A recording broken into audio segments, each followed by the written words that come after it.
நீங்க உங்களுக்கு இருந்து போடுவீங்க என்று சொன்னா you will pay a certain small amount of money ஒரு சின்ன தொகையை நீங்க செலுத்துவீர்கள் and they will give you a sum assured.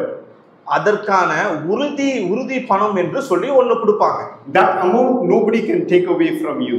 உங்களிடத்திலிருந்து அந்த பணத்தை யாராலும் பறித்துக் கொள்ள முடியாது. Similarly, God gives you an assurance. அதே போல தேவன் உங்களுக்கு ஒரு உறுதியை கொடுக்கிறார். But for that you need to put your trust in Him.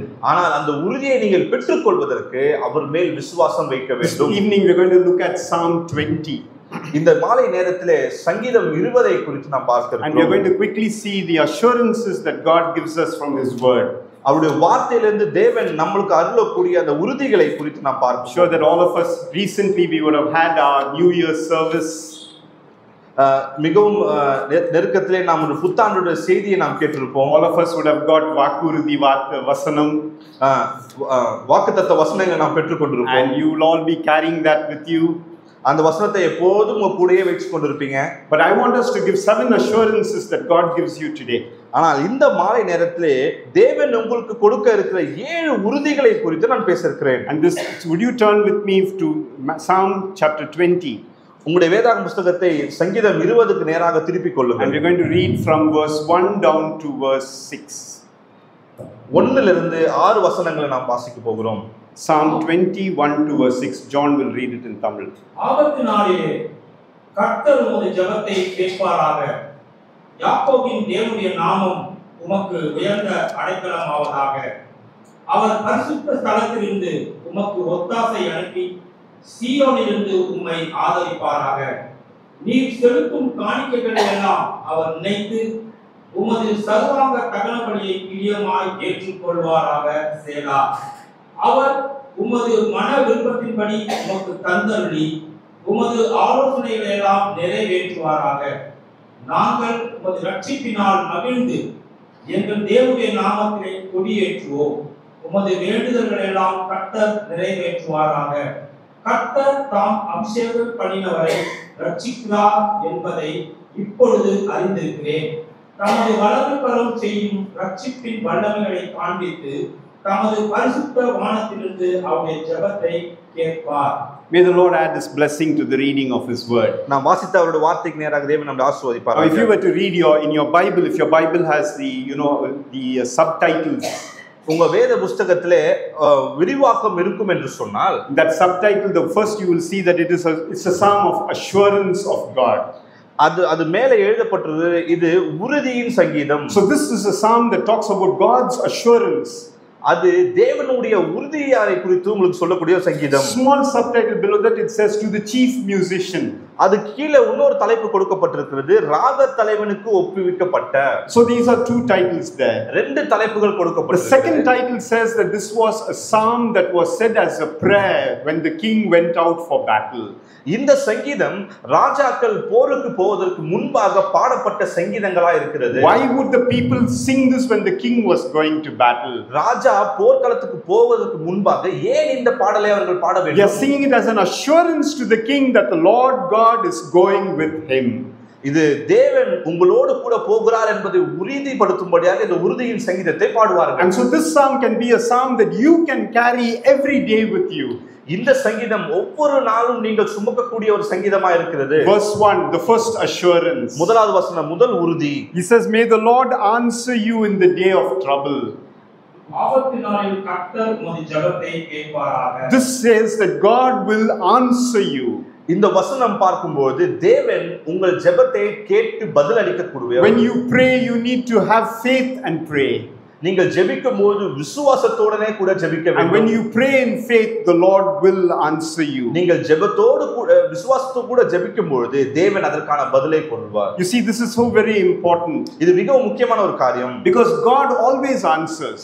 ஏனென்றால் தேவன் எப்பொழுதும் பதில் கொடுக்கிறார். But we sometimes are not patient in order to wait for His. ஆனா அந்த பதிலை பெற்றுக்கொள்வதற்கு அநேக நேரத்துல நமக்கு பொறுமை இல்லை. So the first assurance for you today, இந்த மாலை நேரத்துல உங்களுக்கு இருக்கக்கூடிய முதல் உறுதி, He is a God who answers your prayer. உங்களுடைய விண்ணப்பங்களுக்கு பதில் அளிக்கக்கூடிய ஒரு தேவன். The second assurance, இரண்டாவது உறுதி, look at what it says there. May the name of the God of Jacob defend you. தேவனுடைய நாமம் உமக்கு உயர்ந்த அடைக்கலமாவதாக. May he defend you. அவர் உனக்கு உயர்ந்த அடைக்கலம் ஆவார். What is this uyarnda adakalam? What is this defense? இந்த உயர்ந்த அடைக்கலம் என்று You சொல்லும்போது see, in those days, they would have a big tower, tall tower.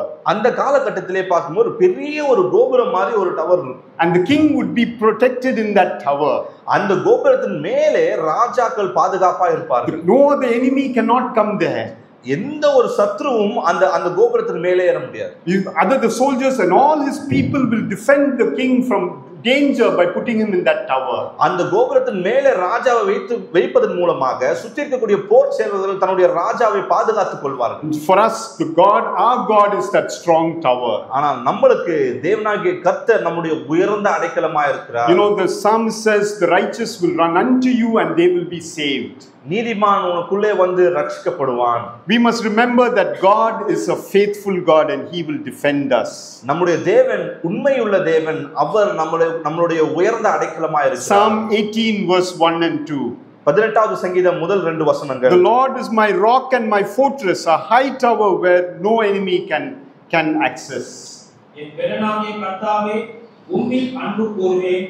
கர்த்தர் என் கன்மலையும் என் கோட்டையும் என் ரட்சகரும் என் தேவனும், நான் நம்பியிருக்கிற என் துருகமும் என் கேடகமும் என் ரட்சணிய கொம்பும் என் உயர்ந்த அடைக்கலமாய் இருக்கிறார். My dear brother, my dear sister, அருமையான சகோதர சகோதரிகளே, God is not only a God who answers your prayer, உங்களுடைய விண்ணப்பங்களுக்கு பதில் தரக்கூடிய தேவன் மாத்திரமல்ல, he is also a God who defends you. உங்களுடைய உயர்ந்த அடைக்கலமாகவும் அவர் இருக்கிறார். I don't know if I'm talking to someone this evening. இங்க இருக்கக்கூடிய யாரோ ஒருத்தருக்கு நான் பேசுகிறேனா என்று தெரியாது. I don't know whether you are going through a situation in your life where everything seems to be against you. உங்களுடைய வாழ்க்கையில எல்லா காரியமும் உங்களுக்கு எதிராக இருக்கக்கூடிய ஒரு சூழ்நிலையில நீங்கள் போய் கொண்டிருக்கிறீர்களா என்று தெரியாது. Your relatives are against you. உங்களுடைய உறவினர்கள் உங்களுக்கு எதிராக Your இருக்கலாம். family is against you. உங்களுடைய குடும்பம் உங்களுக்கு எதிராக இருக்கலாம். Everybody seems to be going against you.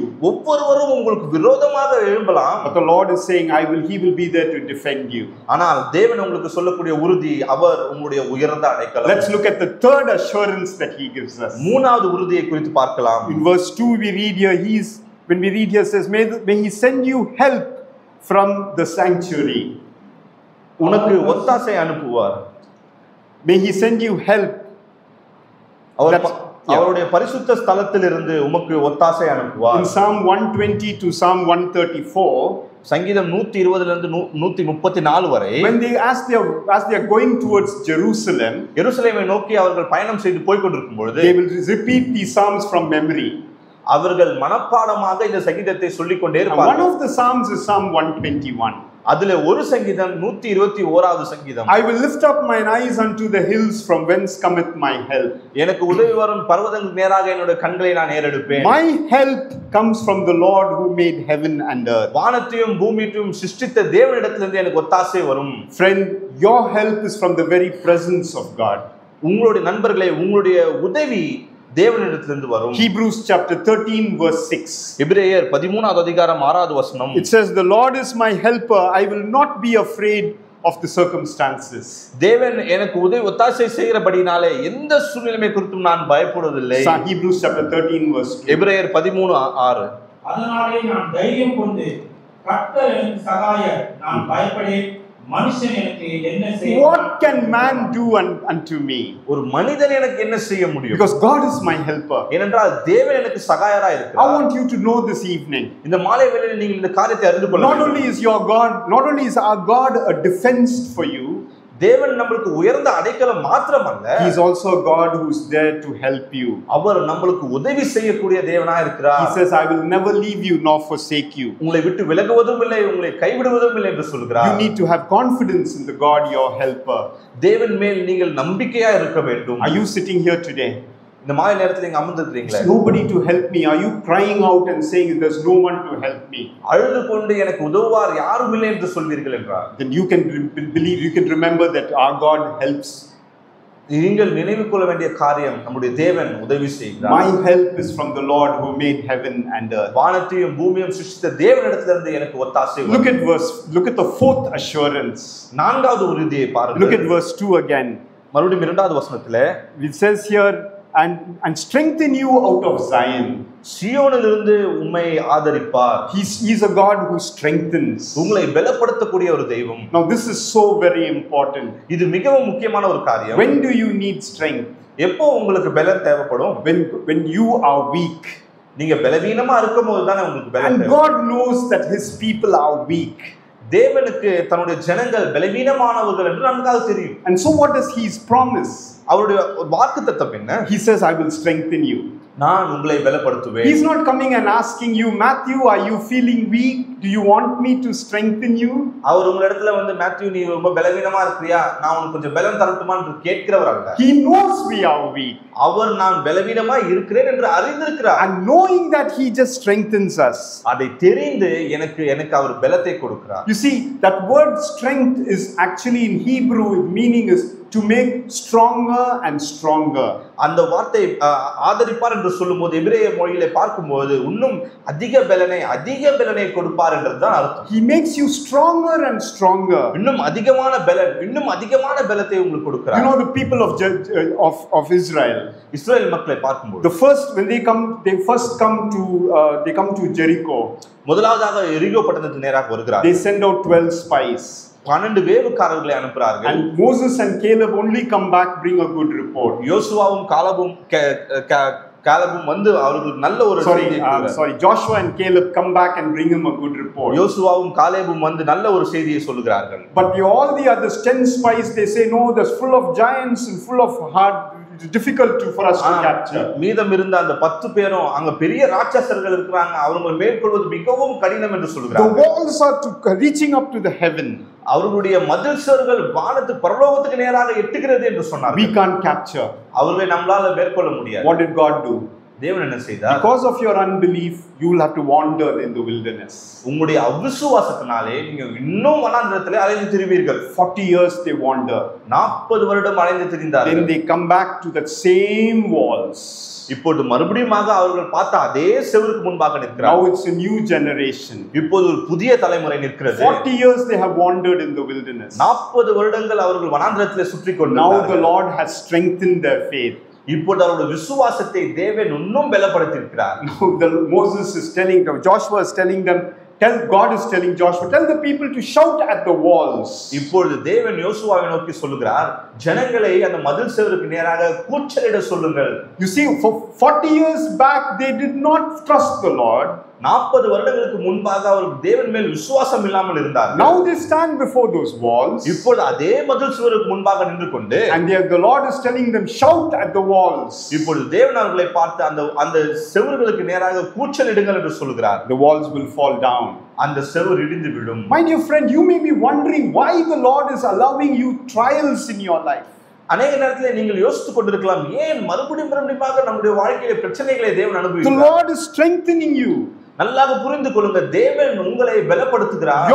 Your inhabitation is not in this world. உங்களுடைய குடியிருப்பு இந்த பூமியினுடையது அல்ல. He is preparing you for heaven.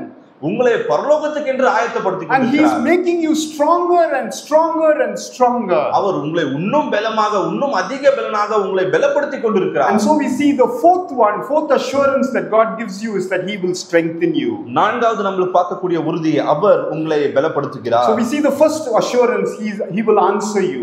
முதல் உறுதி, அவர் உங்களுக்கு பதில் கொடுப்பார். The second, he will be a God who defends you. உங்களுடைய உயர்ந்த அடைக்கலமாக இருப்பார் என்ற இரண்டாவது உறுதி. Third assurance, he will help you.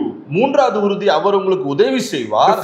The fourth assurance, he will strengthen you. நான்காவது உறுதி, அவர் உங்களை பலப்படுத்துவார். The fifth assurance, ஐந்தாவது உறுதி, he is a God who remembers you. உங்களை நினைவிலே வைத்துக் கொள்ளக்கூடிய Look at verse 3.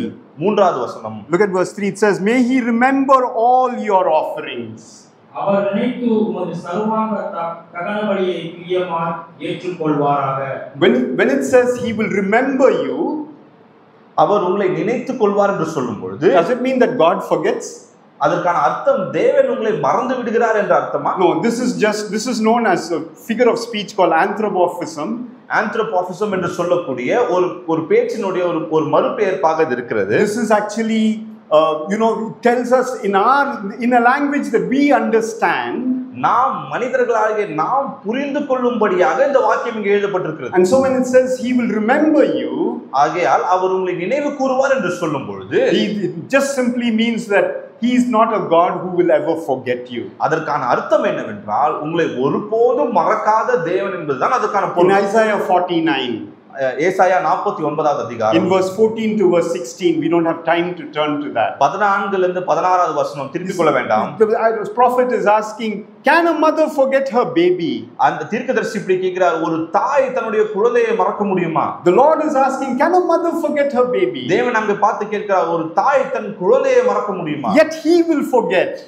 ஆனாலும் அவர்கள் மறந்து போகலாம். But I will never forget you. ஆனால் நான் உங்களை மறப்பதில்லை. I will never leave you nor forsake you. நான் உங்களை விட்டு விலகுவதும் இல்லை, உங்களை கைவிடுவதும் My இல்லை. dear brother, my dear sister, அருமையான சகோதர சகோதரிகளே, you sitting here today and are you thinking, does God remember me? இந்த இடத்துல அமர்ந்து கொண்டு தேவன் என்னை நினைவில வைக்காமல் இருக்கிறாரா என்று நீங்க யோசித்துக் கொண்டிருக்கலாம். Remember, God never forgets. ஞாபகத்தில் வைத்துக் கொள்ளுங்கள், தேவன் ஒருபோதும் மறப்பதில்லை. He has redeemed you with his own precious blood. அவருடைய விலையேறப்பட்ட இரத்தத்தினாலே உங்களை மீட்டெடுத்திருக்கிறார். And so he will never forget you. ஆகையால் அவர் உங்களை ஒருபோதும் மறப்பதில்லை. What's the sixth assurance? ஆறாவது உறுதி என்ன? Verse 3 it says he will accept you. மூன்றாவது வசனத்துல பார்க்கும்போது அவர் உங்களை ஏற்றுக்கொள்கிறார். We will see here in verse 3 it says, may he remember all your offerings and accept your burnt sacrifices. உங்களுடைய தகன பலிகளை அவர் ஏற்றுக்கொள்வாராக. The Lord accepts you as you are. நீங்கள் எப்படி இருக்கிறீர்களோ இருக்கிற வண்ணமாகவே அவர் உங்களை Or ஏற்றுக்கொள்கிறார். you may be weak. நீங்கள் பலவீனமா இருக்கலாம். You may be person who just loses your faith easily. எளிதாக உங்களுடைய விசுவாசத்தை இழந்து போகக்கூடிய ஒரு நபரா இருக்கலாம். You may be a person who's very easily shaken. அநேக நேரத்துல தடுமாறக்கூடிய ஒரு நபராய் நீங்க இருக்கலாம். But the Lord still accepts you. ஆனாலும் தேவன் உங்களை ஏற்றுக்கொள்கிறார். And that's the sixth of assurance that you and I have. இன்றைக்கு இருக்கக்கூடிய அந்த ஆறாவது உறுதி அதுதான். So the first one is he answers you. முதலாவதாக உங்களுடைய விண்ணப்பங்களுக்கு பதில் கொடுக்கிறார். The second one he defends you. இரண்டாவது உங்களுடைய உயர்ந்த அடைக்கலமாய் இருக்கிறார். The third one he helps you. மூன்றாவது அவர் உங்களுக்கு உதவி செய்கிறார். The fourth one he strengthens you. நான்காவது அவர் உங்களுக்கு பலப்படுத்துகிறார். Fifth one he remembers you. ஐந்தாவது அவர் உங்களை நினைவிலே வைத்துக் கொள்கிறார். Sixth one he accepts you. ஆறாவது அவர் உங்களை ஏற்றுக்கொள்கிறார். And the seventh one he gives you. He grants you or he gives you. ஏழாவது உறுதி அவர் உங்களுக்கு கொடுக்கிறார். May he grant you according to your heart's desire. உங்களுடைய இருதயத்தின் வாஞ்சைகளுக்கு ஏற்ப உங்களுக்கு அருள்வாராக. My heart's desire is I must have a big bungalow. என்னுடைய இருதயத்தோட வாஞ்சை எல்லாம் நான் ஒரு பெரிய மாளிகை கட்டணும். I want a BMW car. எனக்கு ஒரு BMW கார் வேணும். Will the Lord grant me? எனக்கு இதெல்லாம் தேவன் கொடுப்பாரா? நீங்க டிவி போட்டீங்கன்னா this is what you will hear. Whatever your heart's desire, God will give you. நீங்க சேனல் டிவி தொலைக்காட்சியில பார்த்தீங்கன்னா இதுதான் செய்தி. நீங்க என்னெல்லாம் கேக்குறீங்களோ தேவன் கொடுப்பார். எனக்கு 100 ரூபாய் அனுப்புங்க ஆண்டவர், நீ என்ன ஆண்டவர்ட்ட கேக்குறியோ ஆண்டவர் உனக்கு கொடுப்பாரு. God will give you. தேவன் உங்களுக்கு அதை கொடுப்பாரு. Just give me 100 rupees. எனக்கு 100 ரூபாய் மாத்திரம் அனுப்புங்க. Seed money. விதையா அந்த காணிக்கையை போடுங்க. எந்த காலத்துல விதைச்சாங்க? They will talk about Garden of Eden and say how God planted and God brought an increase. Eden தோட்டத்தை ஒரு உதாரணமா சொல்லி எப்படி தேவன் அங்க செடி கொடிகளை நட்டு இன்னும் அதிகமான கனி தரும்படியா மாற்றினார் என்று சொல்வார். Where does it say Adam went and planted a seed? எங்க ஆதாம் போய் விதைகளை போட்டான் என்று எங்க பார்க்கிறோம்? That's not what this means. அதற்கான அர்த்தம் அதல்ல. All TV preachers will quote this verse. டிவில பார்க்கக்கூடிய எல்லா போதகமார்களும் இதான் பேசுவாங்க. He will grant you the desires of your heart. உங்களுடைய இருதயத்துடைய வாஞ்சைகளை அவர் உங்களுக்கு தருவார். What does this mean? இதோட அர்த்தம் என்ன? It means simply this. It means that if you are a child of God, நீங்கள் தேவனுடைய பிள்ளையா இருப்பீர்கள் என்று சொன்னால் you will ask according to the heart's God's desire. நீங்கள் தேவனுடைய சித்தத்தின்படி அவருக்கு விருப்பமான காரியங்களை கேட்பீர்கள். In Psalm 37 verse 4. 37வது சங்கீதம் 4வது வசனம். There you see David is encouraging his people. தாவீது இஸ்ரவேல் மக்களுக்கு உற்சாகம் ஊட்டுகிறார். He says you delight in the Lord. நீங்கள் தேவனிலே மகிழ்ந்து களி கூறுங்கள். And he will grant you the desires of your heart. அவர் உங்களுடைய இருதயத்தின் வாஞ்சைகளை எல்லாம் நிறைவு செய்வார். TV preachers will leave this out. இத எல்லா டிவில பாக்குற எல்லா போதகரும் இத விட்டு விடுவாங்க. What does it mean here? இதோட அர்த்தம் என்ன? He says if you would only delight yourself in the Lord, நீங்கள் தேவனிலே சந்தோஷமா இருப்பீர்கள் என்று சொன்னால் then you will ask according to God's heart. அப்பொழுது நீங்கள் தேவனுடைய சித்தத்தின்படி அவரை வேண்டிக் கொள்வீர்கள். It simply means to trust in the Lord and do good. இது ஒரு எளிதான அர்த்தம். தேவன் மேல் விசுவாசமாய் நற்கிரியை செய்ய வேண்டும். And then he will grant you the desires of your heart. அப்பொழுது உங்களுடைய இதயத்தின் வாஞ்சைகளை அவர் நிறைவு You செய்வார். see, this is so 7 assurances that God gives you. இந்த மாலை நேரத்திலே இப்படிப்பட்ட 7 உறுதிகளை தேவன் உங்களுக்கு கொடுக்கிறார். But my question to you today, ஆனால் என்னுடைய உங்களுக்கு முன்னாக நான் வைக்கக்கூடிய கோரிக்கை I started off by saying, so people who say, what will God do for me if I trust him? இந்த செய்தி தொடக்கத்தில் நான் ஒரு கேள்வி கேட்டேன். நான் ஆண்டவர் மேல விசுவாசமா இருந்தா ஆண்டவர் எனக்கு என்ன செய்வார்? A lot of times people come and ask that. அநேக நேரத்துல மக்கள் இதுதான் கேக்குறாங்க. Look at what happens to somebody who does not put their trust in the Lord. தேவன் மேல் விசுவாசம் வைக்காமல் இருந்தால் அவர்களுக்கு என்ன என்று குறித்து ஒரு சில காரியங்களை பார்ப்போம். Look at verse 7.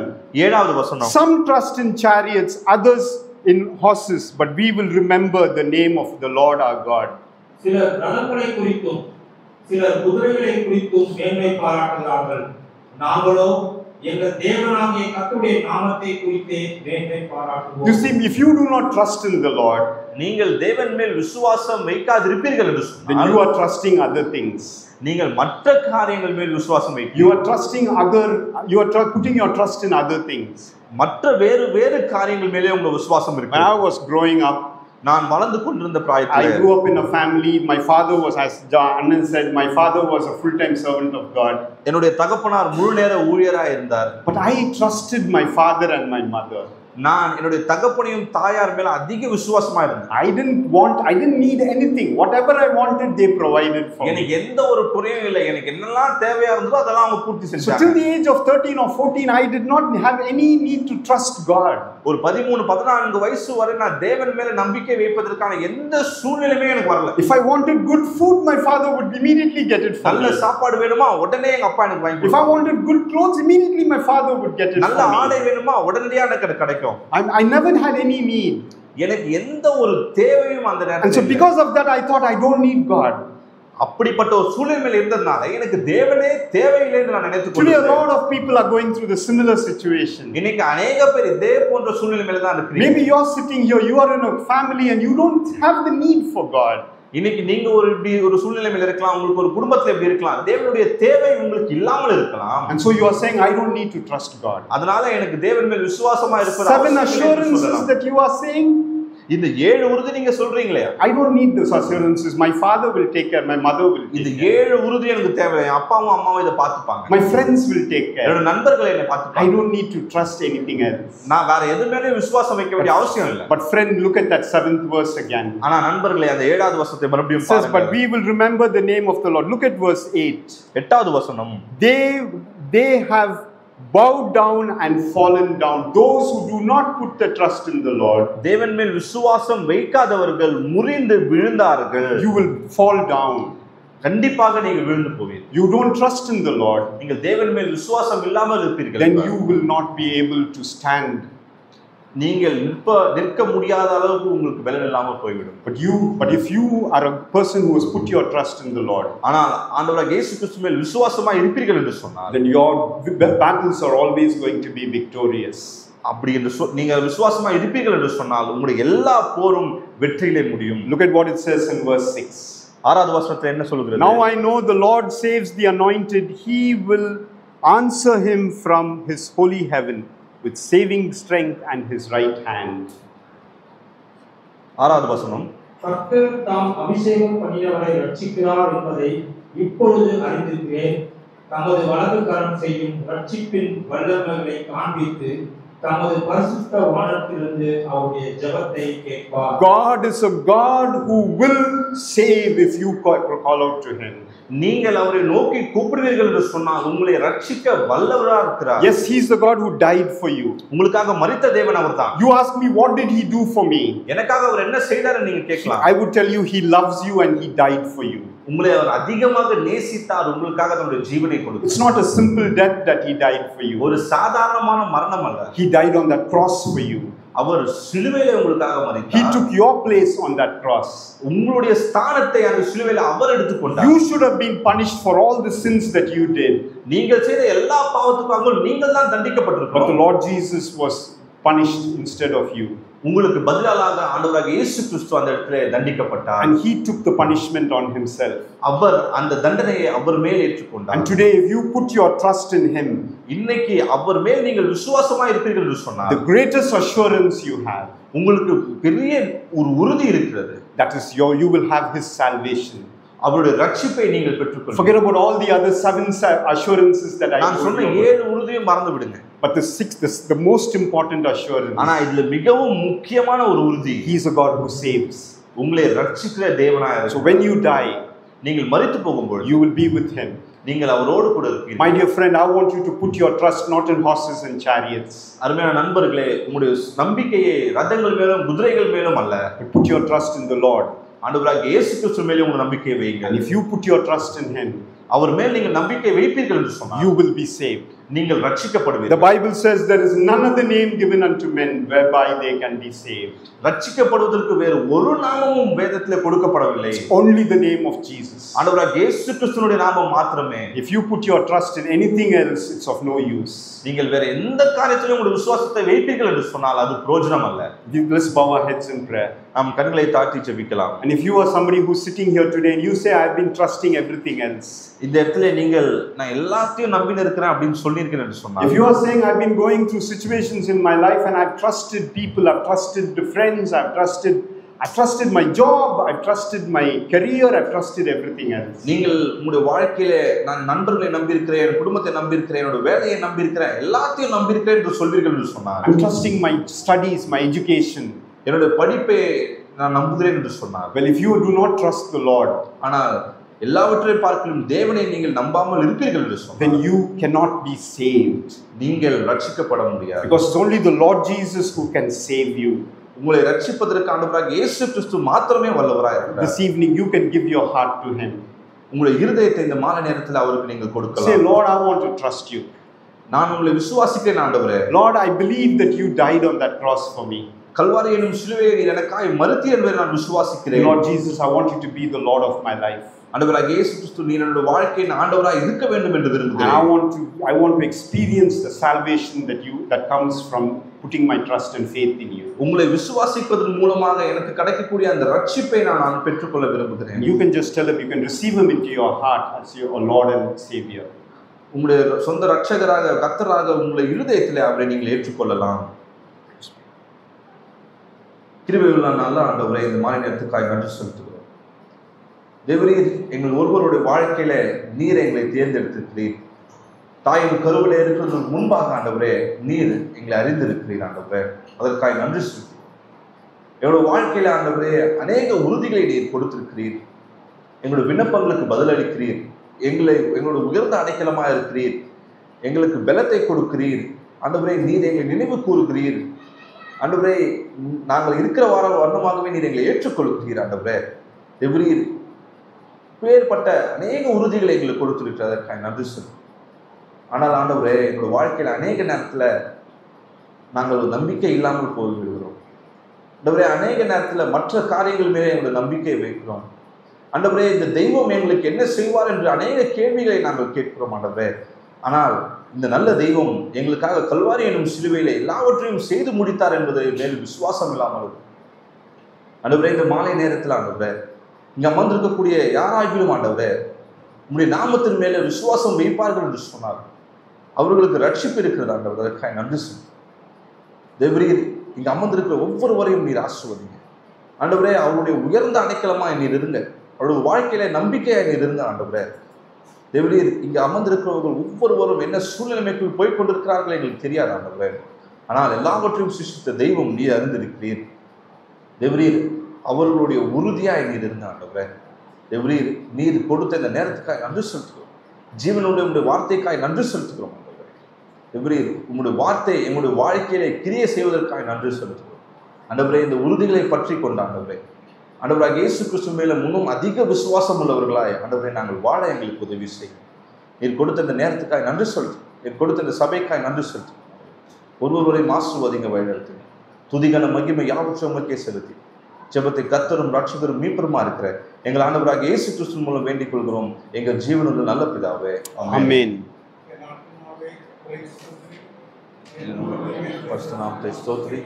என் ஆத்மாவே கர்த்தரை ஸ்தோத்ரி. கர்த்தர் செய்த சகல உபகாரங்களையும் பாராட்டு. ஆமென்.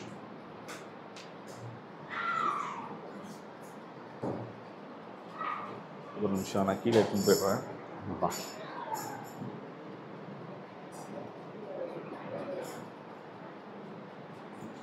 வரேன் அண்ணா. Someone needs to come up, I guess. Not both of you. One person comes up. I think it should be.